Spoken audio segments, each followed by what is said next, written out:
The phone rings and you jump. You're not used to hearing it. No one ever calls you. You must be beset. I'm gonna pick up.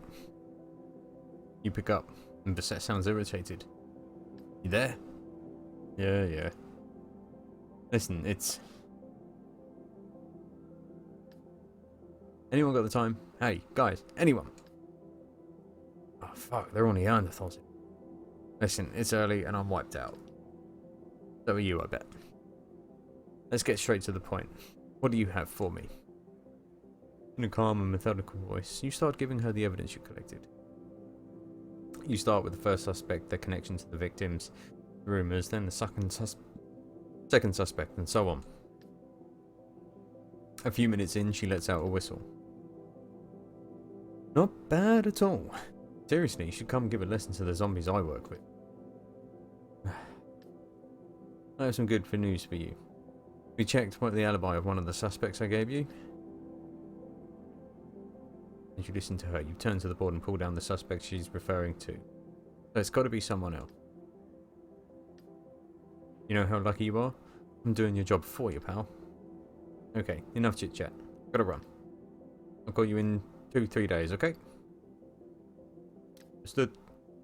Good doggy. I'll call you in 3 days and you better have what I need to make a proper arrest. DA has Fang. We're pretty sure he's going to turn into a werewolf at some point.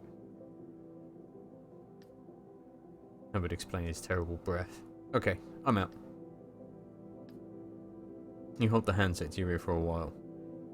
One thing in mind. Sleeping and forgetting it all.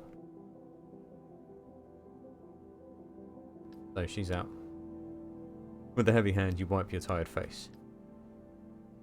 Go for bed and lie down. The events of the day run through your head. The streets, the passengers, their faces, their problems. Your brain is running at full speed. Your body aches and you are in pain.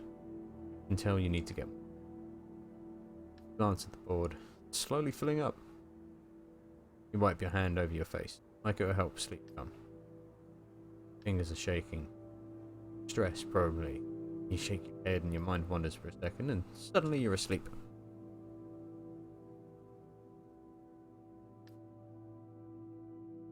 We open one eye. You find the sound of flush toilet pipes calming as we get up quickly and find ourselves outside of our studio on night 4. Right, we've got half a tank of petrol. We've got... Okay, right. Tell you what, let's zoom out. We've got a few little spots here to hit. So let's go from left to right. Here we go. The headquarters of Secret Escort Paris is a rather rustic looking affair wedged between 2 buildings. 2 stories, wooden shutters, dead flowers in window boxes, no doubt zapped by the cold. There is a light on downstairs. Is it a red one? You're not exactly sure what the plan is. Maybe a banknote or 2 will get you some money. You climb out of the cab. And we enter through a door opening directly into an office. Probably what the whole house is like. Rooms converted into meeting rooms and archives. The temperature really surprises you. It'll be colder inside than out. Can I help you? A young man wearing a parka, boots and mittens enters the room. He gives you a thorough looking over and then visibly brightens. Ah, at last, the heating man. Tell me you're here to fix the heat. Here for the heat. He places the file he's holding on the desk, then walks over to you. Am I happy to see you, man? You must have called your boss 50 times. He keeps saying it's Christmas. The young man breaks into a long drawn out story about the heater breaking down. We listen without a word. He grabs hold of your arm and leads you through various rooms to a storage area where there are archive boxes and an old hot water heater. My boss is such a cheapskate. I've had it, I really have. His mellow voice seems muffled by the heaps of cardboard boxes and files stacked everywhere. You think you'll be able to fix it? I'll have to have a look first. Good. I'll let you take a look. The door is open, as usual. People come and go here as they please. He laughs, then lets go of your arm at last. Takes a small step backward, his eyes glued to you. I'm next door if you need anything. Feel free to ask.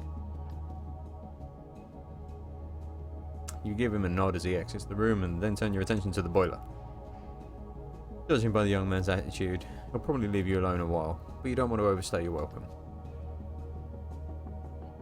There's no telling when he'll return. Better take a look at the hot water heater first. Risk not having time to look around. Yes, I did almost say wheater there. I was thinking of the roll mechanics. Let's check the boiler. You walk over to the hot water heater, crouch down and open the control panel. Cable is running every which way. Some kind of tiny fuse is blown. You stand up and turn your attention to the boxes of archived materials. 2 secs. Go through the boxes on the left. You run your fingers lightly over the boxes to the left. They are old, damp and mouldy. Inside, invoices and estimates, payslips from the 90s. The name on one of the receipts catches your eye. Take the receipt. You grab the receipt and slip it into your back pocket. And you stand up and done with the cartons on the left.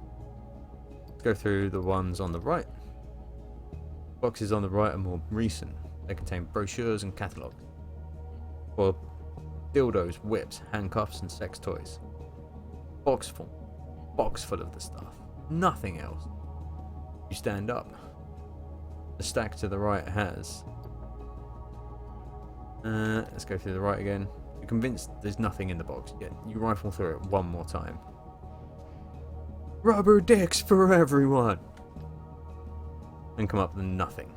The pile on the right was a waste of time. Let's go through the ones near the boiler. The boxes under the boiler are wet and mouldy. Brown pulp sticks to your fingers when you start ploughing through them. You immediately realise you've hit the jackpot. Lists, databases, printouts with names crossed out and highlighted. One of them seems to be a list of secret escort clients. Take the list. You slip the list into your back pocket, hoping it doesn't show too much, then stand up. You're done with the pile near the water heater. Excuse me. You hear a young man's voice in time to grab your phone. When he enters the room, you look up in mock surprise. Oh, sorry. Have you figured out what the problem is? News. Ah, good news. You look up from your phone with a serious... I was just checking to see if I can change it right away. You serious? That'd be great. I can't stand the deep freeze temperatures anymore. Do my best. You exit the room and walk towards the front door. The young man calls out behind you. Hey! Drink coffee? Yes? I'll make you one. There's one thing still working around here at least. Oh, thanks. You exit the building. A moment later you're back in the cab. Turn the key in the ignition and let the engine idle, waiting for the heat to warm you. You pull out the list and give it a quick going over. A few familiar names jump out at you. Place the document in the glove compartment, and we'll go over it more carefully later tonight. You take a look at the other document, then give a slow nod. The name you thought you'd recognise isn't one of your suspects. Crumple the sheet of paper into a ball and toss it out the window. You hope the other list will provide a lead. Fuck. You can't help but smiling. It must be the adrenaline, the fear. You give your head a shake like a dog coming out of a mucky river, then start your cab. Night's still young. Right. Headquarters of a 24-hour news channel. The kind that assails audiences with terrifying scoops and news flashes minus the coverage. You climb out the cab, cross the street and enter an enormous entrance hall. TVs the size of your car are broadcasting the latest developments in the Sandman case. You go over to the reception desk, leave your ID and take the stairs to the 8th floor where Daniel works. The television anchor was a regular customer of yours at one time, and he's usually high and is always friendly. You've been of help to him more than once. He waves to you as you enter the office, expecting you. You cross the open plan office and it's almost empty. Televised news set is just a few yards away. Without the scrolling tickers and the logos, everything seems fairly quiet. Before we have our little talk, I need to tell you. I want to apologise for everything I've put you through. All the messed up shit. You know, the drugs and everything else. I'm done with all that. Congratulations, man. Thanks, well, I'm still working on it, but I met the right person, and now I'm sure I'm going to... He gives his head a vehement shake. Whether using or clean, Daniel does everything a lot faster. Anyhow, in your text message, you said you had a few questions about, Sandman? Got some information on the victims, but first, how should I put this? Draws you in a little closer. Can't breathe a word about this to anyone. Not a word. If they find out I'm leaking information, they'll fire me. I don't mess around here when it comes to scoops. You either sink or swim. Right, I get it. I just want to know a little more about Sandrine Rollin, the second victim. The young reporter looks faintly surprised. Roland, the chick from the urban planning office? Daniel breaks off for a moment. Someone is walking past his desk. Hold on a second. He leads you by the elbow to the other side of the office, where there's a tiny room with a Xerox machine. No one will bother us in here. Everyone here despised Rollin. We all knew she was paid off by the group Diamant not to say anything. About the Albatross? Bingo. She predated the authorizations, the paperwork, and crap like that. And she pocketed about 50,000 bucks in the process. That's nearly 3 times my salary. He glances up at the clock overhead. And I owe you one, so what else do you want to know? Yeah, sorry. Tell me more about 243. Lutinio was a fat cat. He and his mother owned the paper at one time. That's where all the money comes from. He stopped short, reconsidering. He came from. He lived a life of luxury. Winter in the tropics, summer in Saint Tropez. Only the best for his dog and his orchids. He didn't pay much attention to business, except that one time.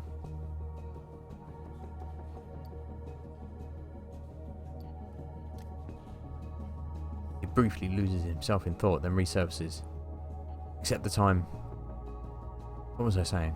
Right, well... Except the time he showed up at a board meeting. It was a few months before the Albatross burned down, and vetoed the building's renovations. Nobody knew why, but he was against spending any money on the building. And this, in part, is why the fire broke out. Yeah, I'm coming. Sorry, you'll have to go. Around here it's a battlefield. No worries. Thanks for everything.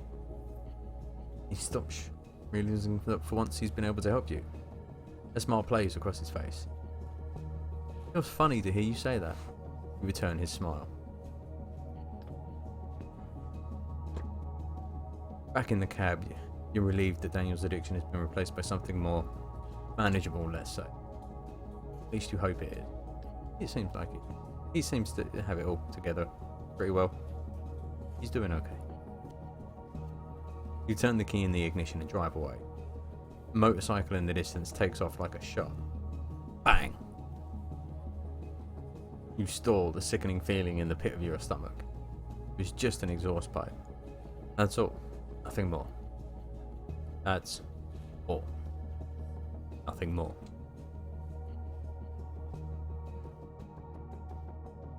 Oh, one more able to go. One more able to go. E-I-Y-D-O. There's one more able to go. We're in a hospital. Get out of your taxi, cross the street and walk over to the hospital. Small, drab building with grey shutters. A client of yours works here. You ask about her at the reception desk and are given a floor and a room number. Climb the stairs. The smell of disinfectant is overpowering. 10 years before, someone had come up with an unfortunate colour scheme. Putrid lilac, sickly orange and muddy red. Push open the door of 451 and see Gina, sitting on a bed, her face aglow in the light of a cell phone. Oh, it's you. I was wondering when you were going to stop by. She stands up. Is this a good time for you? Sure. No problem. I was trying to get some sleep, but it's been a tough night. Don't have that much time. A few weeks earlier, you'd been there for Jean. A few words exchanged during a taxi ride, that's all, but she'd contacted you afterwards to say thanks. You met up for coffee and then settled into a routine. Text messages sent every week or so to see how the other was holding up. Her schedule as a doctor meant she worked nights too, but you never told her about the attack, about the Sandman and Bassett. So, you want to know about pancuronium? You nod yes and follow her down the hallway to a small medical dispensary. You hear the gurgle of a coffee mate. Coffee? Yes, please. You pour some coffee into a flimsy paper cup, the smell momentarily blotting out the disturbing stench of the hospital. Pours some coffee into an old cracked mug and leans up against the medicine cabinet. Have you been? Can't complain. Things can always be worse at any rate. You can sense her impatience. She switches her mug to her other hand as if to demonstrate her composure. First, I need to know, is it related to the Sandman? Goes on before you can answer. You know I'm not an idiot, right? I know how to connect the dots. Tell the truth? Yep. You update her on the situation, presenting a broad picture. He nods, giving you a smile when you finish.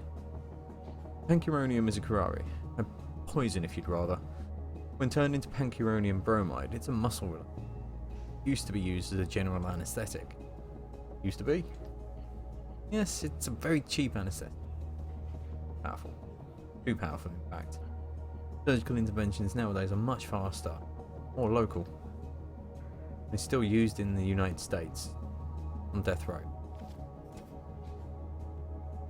He pronounces the last two words with an almost imperceptible shudder, and finishes her coffee while she's at it. A lot of anti-death penalty NGOs are fighting to have it banned. Pancuronium is lethal, but it isn't a painkiller. Patients apparently still feel the pain until they pass out. Oh, and one more thing. He seems uncomfortable. There was a break-in a few months ago. Some pancuronium was stolen. It's not the kind of thing that usually goes missing. It was the same night the building caught fire. The hospital was swamped. Most of the victims were sent here. I'm just gonna say thanks for helping. Night, it was my turn. No problem. Take a last gulp of coffee to hide your disappointment. The coffee is actually quite good here, isn't it? He breaks into a broad grin. You're touched. Something about her youth, about the light in her eyes. Smile back. Yes, definitely is. A few minutes later, you're back in your cab. Luckily, the smell of the hospital has vanished, cancelled out by the cold, and we turn the key in the ignition, and Gina's parting words echo through our brain to the hum of the engine. Be careful. Don't forget. Not a cop. You're relieved you told her the truth. Relieved and glad you shared it with her. You drive away. To be fair, I would completely and utterly 100% value a friend like that. We have Amelia Schondefer. Need help. I need money. The next passenger getting in your cab is chilled to the bone. Would you mind? Turn up the heat immediately. Thank you. Her teeth are chattering, and she looks like she's at the end of her rope. Thank you. I'm wandering around in the woods for 3 hours. He looks at you. I'm not a... I know. She mumbles an almost inaudible thanks. Shuts her eyes for a second and enjoys the warmth. Where to? Nowhere. Here, actually. I need your help if you're willing. You lean over to her. If I can be of help. Yes, I think I lost my cat. He ran off into the woods. Would you mind helping me look for him? Of course. I'll look left and you look right. You start to drive very slowly. We should be able to hear him. He's wounded. He opens the window. A gust of icy cold air fills the cab. Wounded? Yes. He broke his paw a few weeks ago. I came out here so he could stretch his legs a bit. He got scared and ran away. Surprising because he knows the place. He flashes you a smile. What's his name? The young lady freezes. His name is Vincennes, like the woods. And so that's where I found him. He looks away. Been doing this job for a while? A few years now. Nice. Okay. For several minutes, silence fills the cab. From time to time, she sticks her head out the window and calls her cat. Petit! Petit, petit, petit! Catches you looking at her in the rearview mirror and looks back out the window. Intense! Intense! Say nothing, stare at her. A rather unusual name. Yeah, that's for sure. I'm not very good at choosing names. For example, if I ever have a child one day, well, I'll probably end up calling her Marie. Or Louis. Something conventional, you know? Or Vincennes? Another bout of forced laughter. If I give birth in Vincennes, why not? Okay, fine. I must confess something. Exactly my cat. Whose cat is it then? I'm a vet student and the cat is from the lab at school. It escaped, and if I don't find it, I'll get a really bad grade and have to repeat a year. If I have to repeat a year, my parents won't pay for school anymore. See, my father and father are very reputable veterinarians. Can't let them down. We'll find him. She lowers her gaze. Her voice is soft and muffled. Thank you. From the bottom of my heart. Kind of thing never happens. Usually the cuts her sentence short and looks outside. I thought I saw something. Keep driving. You've never driven this slowly in the bar. From time to time, your passenger looks like she's seen or heard something. Hits the seat abruptly. Over there! I can hear him! You stop the taxi and the tyres squish softly on the gravel. The passenger runs off into the night. You wait for her for a second and begin to hear the cat's cries. The hours are harrowing. Painful. Your passenger reappears without the cat. What's going on? She's obviously in shock, staring ahead into nothingness. Aaaand. It's terrible. What's happening? The cat finally shuts her eyes and catches her breath. We were in the middle of dissecting the cats when this one woke up and ran away. He's half open. She lowers her head so you can't see her tears. I can't leave him like that, but I can't bring him back. He's suffering too much. Her hands are shaking. Meowing in the distance curdles your blood. You have to take care of this. Can't. I just can't. It's dying all alone. You cannot stay quiet listening to the cat meowing to death. There aren't exactly 1,000 solutions. She raises her head. I know.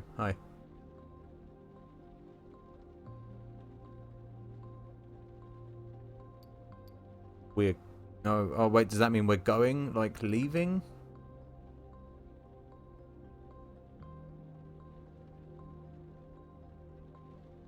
I'll wait for you here.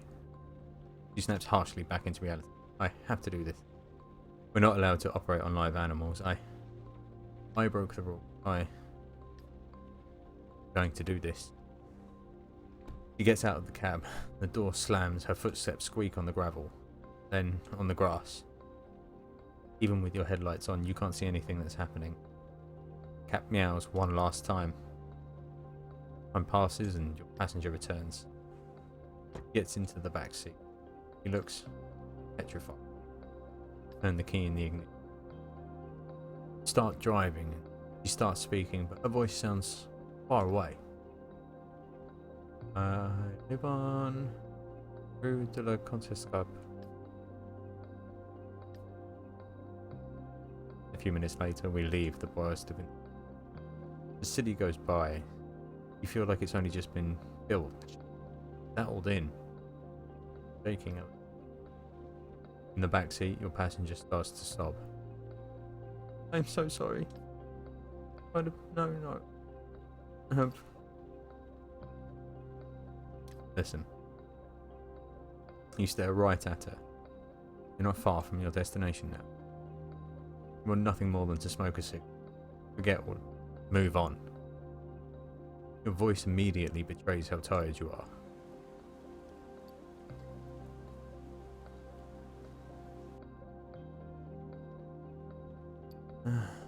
Stop worrying about it.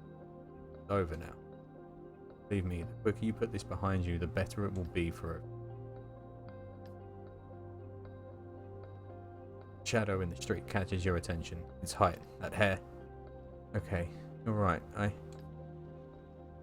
For a second, you thought you'd seen your brother. Unless we talk about it, Shadow has vanished.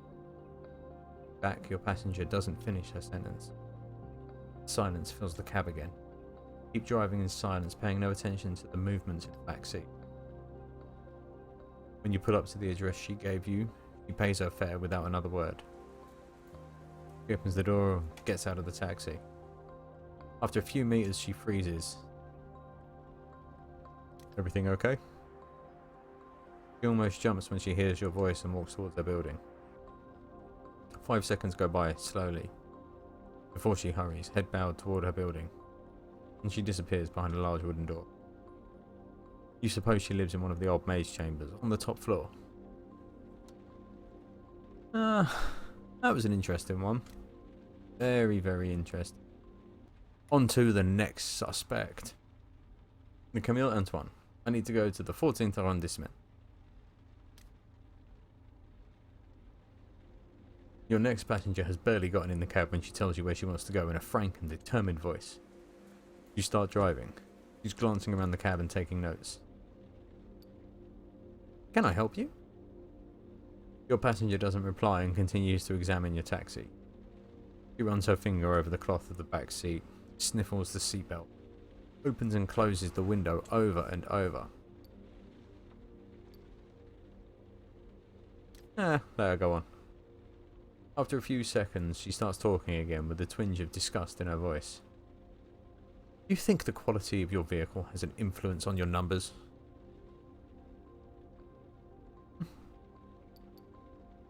Yeah, I think so. I need a yes or no answer. The last word slides up with an imaginary question mark, still resonating in the cab when she starts her next sentence. It will make analysing the data from my questionnaire easier. What questionnaire? We can talk about that later. First, let's go through the questions. Do you think the quality of your vehicle has an influence on your numbers? Yes, I think so. Good. Do you think you could drive for more than 12 hours a day? Yes.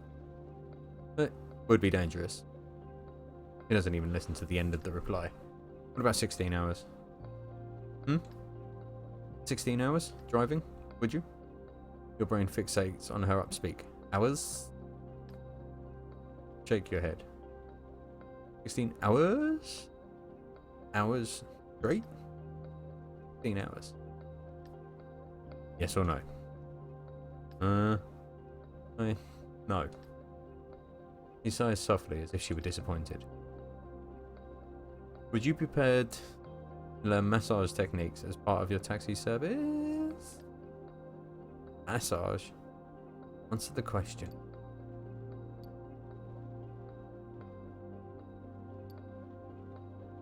No, I have to drive.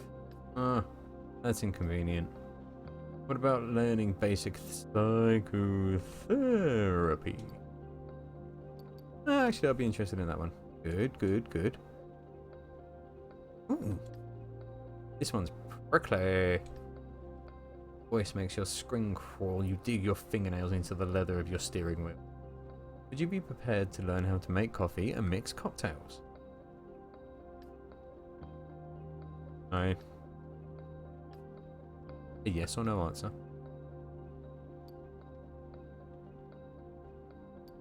In the taxi. Obviously, where else would you do it? My idea is based on a very simple concept. People take taxis in the morning, midday, at night. What if you offered them coffee on your way to work? Sons. What if at noon between two meetings they could eat a nice hot meal comfortably seated on the cushy back seat of a taxi? And in the evening? Night time. Why not have a cocktail before your evening out at the theatre, the movies, even clubbing?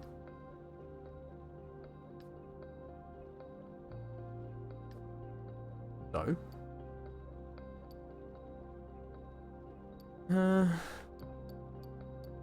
When it's not a bad idea. Taxi with a coffee station in it first thing in the morning sounds amazing.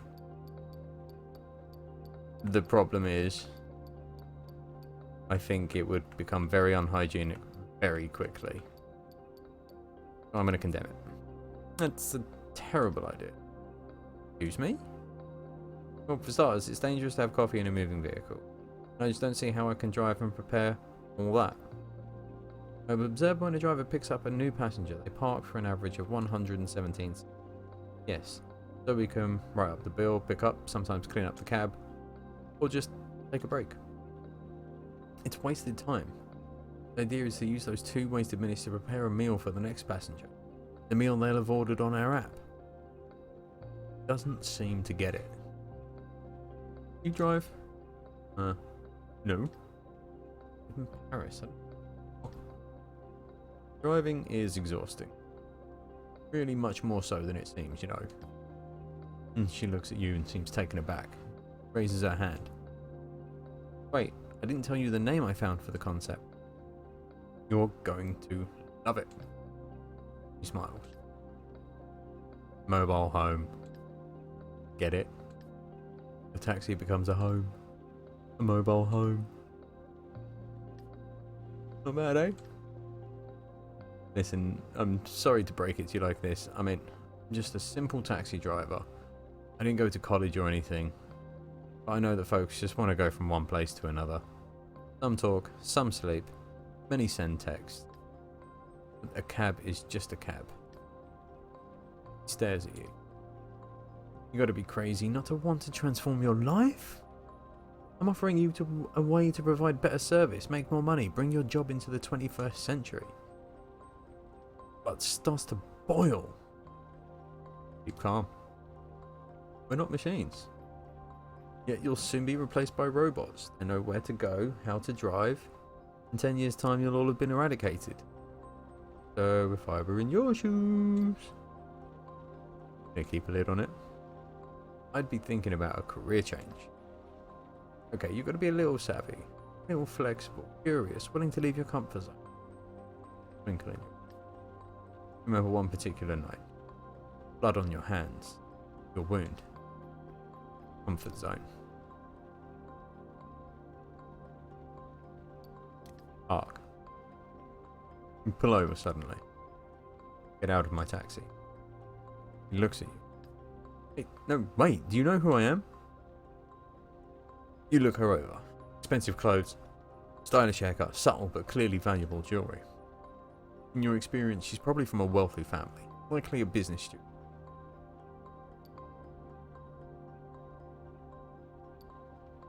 In business school?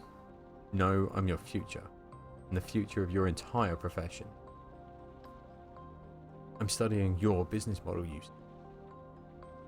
He has a perfect, though exaggerated accent. And I discovered something that neither you nor your competitors have picked up on.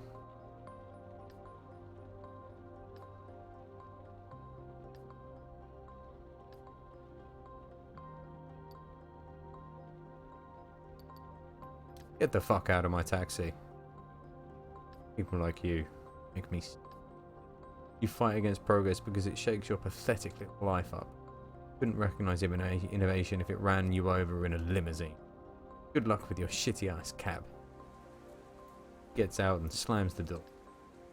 You stay quiet for a moment. Something's the back of your mind. Nothing very happy. At least the notion that you serve a purpose on this planet. And she didn't pay. What a prick. Let's hit the petrol station. Nice soul inside, and the smell of pee is wafting up from between the pumps again. Place makes you nervous. All you want is to get back into your warm cab. Fill that tank up.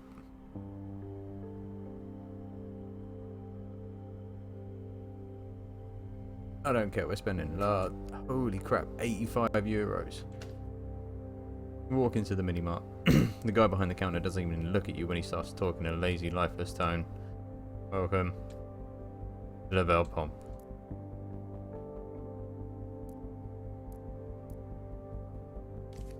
Why not? Ah, we lost. No go. Talk with the clerk.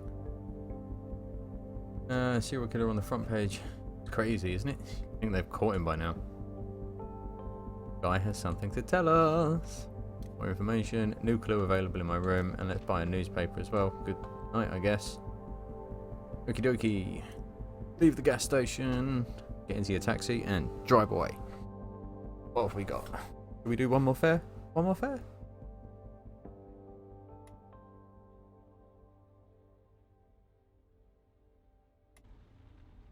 I think we're actually going to leave it there.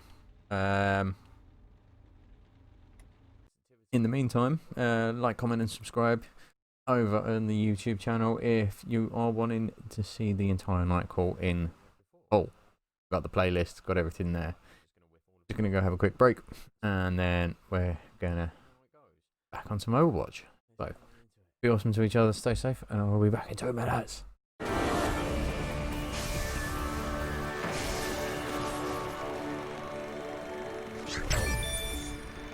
Play of the game.